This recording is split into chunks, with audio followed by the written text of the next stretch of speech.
Star Citizen has crossed $1 billion in crowdfunding, and we still have no full release video game to show for it. Welcome to Inside Games Daily, the only gaming news show brave enough to take another swipe at Star Citizen on a slow news day. Everyone's saving all their big announcements for the Game Awards, so here we are. But I want to just say something right away. We tease because we love, at least I do. I don't know. Star Citizen has occupied a very unique and special place in my heart, which also makes it frustrating that it's been a decade plus and we still don't have a full game to show for it. But are we getting close? Are we finally through the looking glass? No. CIG CEO Chris Roberts confirmed crossing the $1 billion crowdfunding milestone to French news outlet La Presse back in late August. Yeah, we're relying on machine translation for the comments and the quotes and stuff looking at this article. But I like that the machine translation very appropriately says that Roberts, quote, harvested just over 1 billion US from his, for his game from players. Harvest is the perfect word. Yeah. Because they are milking that audience that likes Star Citizen. Meanwhile, the public fundraising tracker on Star Citizen's website says the game has only raised a measly 922 million, Lawrence. That's not billion. Yeah, it's not. Yeah, and I was kind of curious about that because I was watching that thermometer waiting for it to hit the billion mark. I don't know why those figures don't match. Your guess is as good as ours. It is possible that the 1 billion figure includes other investments and funding sources that's not strictly crowdfunding. But either way, the game now officially has $1 billion budget. Yeah, that's huge. With pre-production starting in 2010, I didn't realize it was 2010. Star Citizen is now 15 years deep with $1 billion in funding. So, where's that game at, Lawrence? Where is it? Yes. Signs of Life. Hey, they did a whole update. There's a new system we haven't even checked out yet. Oh. Yeah, if you go up a bit, it's not so great. The main simulation game, which is, Star Citizen, that is still in early access and has no real release date still. Yep. The press report states that Star Citizen 1.0 is now expected in 2027 or 2028. Whenever they start throwing years into the future and then they say, or, it's nowhere near. We're not even anywhere close. Supposedly this is more information than we already had. Again, this is just them being like, I don't know, 2028? I don't know. Yeah, if you're throwing out a window that includes something that's 3 years away, it's so speculative it may as well not exist. But they're saying it now. For a while they were saying dates that were not feasible at all, and then they had a window of just being like, you know what? We're not even going to say dates anymore. Screw it. So they're back to saying years, Bruce. We're back. We're so back.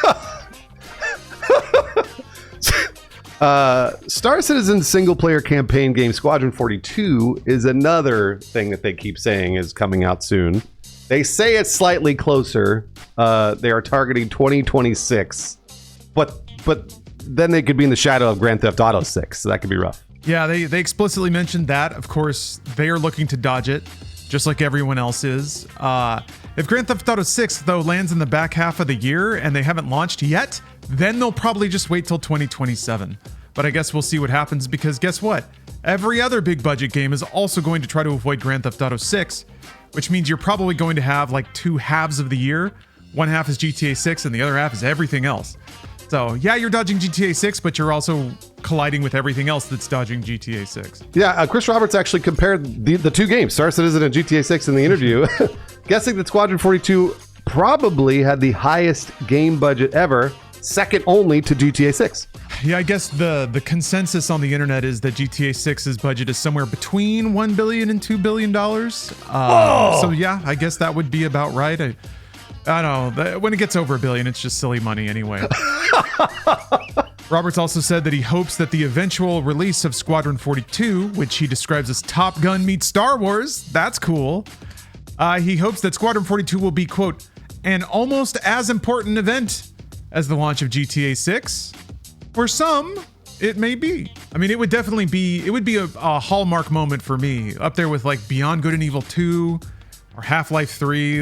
Half-Life 3 we don't even really know exists, but those long games, man, they eventually come out sometimes. We just got Metroid Prime 4, so dreams are real. Also, Lawrence, they didn't show Squadron 42 at CitizenCon Direct. Now, CitizenCon is like the Star Citizen convention that they have every year. And that's bad that they didn't show it because it's supposed to come out next year. Well, maybe they're so busy working on it, it just wasn't in a place to show yet. when you're head down making all that content and fixing bugs left and right, and you just can't get a demo ready in time for Citizen Con. I don't know. I'm talking out my ass here. I'm just trying. I'm speaking like somebody that's invested tens of thousands of dollars into this game. Well, thankfully you haven't. Content director Jared Huckabee said during that there was a recent Star Citizen live showcase back in September. He said the team is heads down. We drew a line in the sand when we said 2026. I don't know if we're going to make it. I just know that we're going to do every single thing possible to make it. And part of that is not taking time for the distraction of Citizen Con. That does not sound positive, I'll be honest. He's like, I don't know if we're going to make a year and a half from now. Like, that's crazy. Yeah, that's not great. His explanation that working on a demo and getting a presentation ready for Citizen Con, I think is accurate. That does take time. It does take effort. I've heard developers bemoan about that. The fact that producing a stage demo to market your game takes resources away from making the damn game, unless you just put that whole stage demo in the game, which is what a lot of developers ended up doing. But yeah, that's not great. If he's already starting to speak in more conditional terminology, and especially if they have no compelling reason to hold themselves to that date other than they promised to, but they have done that many times in the past, and their audience keeps forgiving them for it. So it's true. That's true, and giving them more money.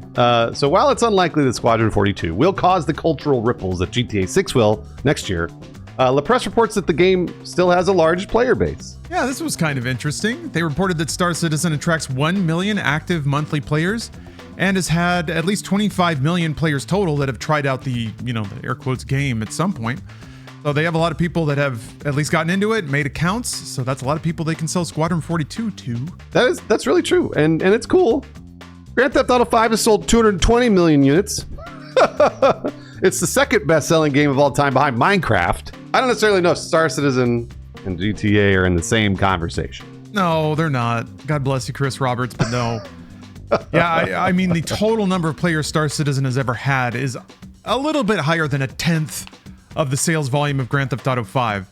So it's a different magnitude of game, and the people familiar with it, it's a different magnitude of popularity. And Lawrence said this at the top of the episode, but both Lawrence and I have been playing Star Citizen for years. We both really love this video game. One thing I will say very positively about Star Citizen is the game is like $45. You can go and look. If you want to just buy into Star Citizen at the very base price, don't worry about buying $1,000 ships. It's $45. I was looking around on the website. It's really hard to find. You have to like make an account and shit. It's stupid. But once you get in, you can pay $45 and then play the game and do whatever you want. They give you a ship. You fly around, you sort of learn the mechanics. It's going to take you forever. But you don't have to worry about that. And I actually very much appreciate that about Star Citizen. This is something that I don't say often enough because we do play this game and it's a disaster all the time. But there is no other game like it for $45. I am glad you brought that up. Yeah, it's real easy to roll your eyes and scoff at the amount of money and certainly the time that has elapsed. But that's not necessarily compulsory. You do have to buy in if you want to play, but they have free play weekends you can try. I remember when I did it, I got like a $20 starter pack. That's all I've ever had to pay. And every single update that comes out, I'm able to try. And like Bruce said, there's really nothing else like it. It has the Bethesda jank that Bethesda games used to have 10 years ago because they were trying these big, huge things. And yeah, they would rattle and fall apart at the seams, and that's all this game does. It is a game of Bethesda jank, but that's what makes it so magical. So part of me hopes they never do finish it. I would love for it to be just a lifetime passion project, always unveiling these new broken things because it just upends the whole universe every time they do it. So despite these figures being rather absurd, I have to admit, I don't feel scammed by the game. I actually feel pretty good for what I got for what I paid and how long that has lasted. I don't know. How do you feel about it, Bruce? Yeah, that's totally valid. I really don't feel like I got scammed. I will say, though, if I spent $500 or $1,000 10 years ago, I would feel super scammed. Like this, because that feels like you're really buying into a game that should have already been out and like has iterated upon so many different things. I've heard a lot of different random stories about people spending a lot of money on this game and then not getting what they even were promised. So I've heard that a lot. So that's why I say buyer beware when it comes to Star Citizen. Buy the really cheap package or just play on a free-to-play weekend. don't be like, this looks like the greatest video game in the world. I'm gonna spend $1,500 on. Don't do that, because it might be a disaster. But yeah, it's been a long ride, hasn't it? All the way back 2012 is when the game was announced. What I enjoy seeing now is that on the internet, whenever there's comment sections about Star Citizen, people treat it like they're in the comments of, you know, a 20-year-old pop song. They start reminiscing about all the things that have happened since then.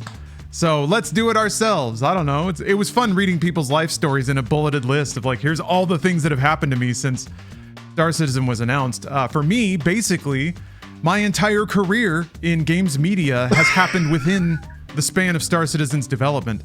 I was doing some stuff before 2012, but 2010 is when I started getting paid work. So that's been interesting, given the rises and falls and all the things that have happened in between. I've lived in 2 different states. I've moved 5-6 times. My entire relationship with the person I consider my full life partner at this point, Stephanie, that's happened all within Star Citizen's development. Bands have come and gone. Been a lot of living, so it'll be a lot to reflect on if that game ever happens. I don't know, Bruce, how about you? I know you've had some major life milestones in that time. My gosh, Lawrence, since 2010? Let's see, I quit G4 in 2011. I started work at Machinima, left work at Machinima, worked at Rooster Teeth, left work at Rooster Teeth. I mean, I've gone through, I want to say like 3 or 4 different girlfriends. I met my now wife and mother of my children. We got married. I mean, like, there's like, we aged 15 years. What else have I done? I bought a house. Like, I mean, like, I don't know. Like, holy shit, dude. Like, it's crazy how long it's been. A lot of living, but we're almost there, you know? We're almost through it. We're almost through this long, dark winter, and then we'll get to play Star Citizen and life will be fine. We'd like to thank you for keeping us company on this long, long journey. We only get to make this show and reminisce in this way because you choose to watch, so thank you very much. We'd also like to thank some patrons that are smart enough, savvy enough investors to put their money into a crowdfunding venture that actually makes something, which is this show. Thank you very much, Seatbelt Man, Matthew Slobodnik, James Breyer, Ryan Daraberry, and Jose Diaz. We really appreciate your support, and we're gonna need it because, coming up this Thursday, we got the Drunk Game Awards, a banner event. We're gonna get sloppy and talk about how much we love Star Citizen. I don't know about you, Bruce, but every time I cross that fourth shot threshold, it's just Star Citizen nonstop. Yep. So tune in for that. We'll be live on Twitch and YouTube, and we even have a special event planned for when they announce Half-Life 3, right, Bruce? So Lawrence planned. It's a genius plan from Lawrence. He planned 3 shots for when they announce Half-Life 3. What I think we should do is we should have our little table off to the side with 6 shots ready for when they announce Half-Life 3. So then we can look to the table when the game gets announced. We can hug each other, cry, and then take the three shots apiece. And then it'll just be, I mean, like, it's going to be just a banner night, Lawrence. I feel like that's going to be the end of the show. You and I are going to walk off into the sunset. Just we'll never come back. It'll be great. I'm going to take 3 steps and collapse and throw up on the ground. But it'll be worth it, Gabe. It'll be for you. I'll destroy my liver and my esophagus and everything. I can't wait. I won't need them anymore once Half-Life 3 comes out, is what I'm thinking. So thank you again for watching. We hope to see you on Thursday when the big day happens. And in the meantime, thank you very much for watching Inside Games. Go play a video game. Have fun.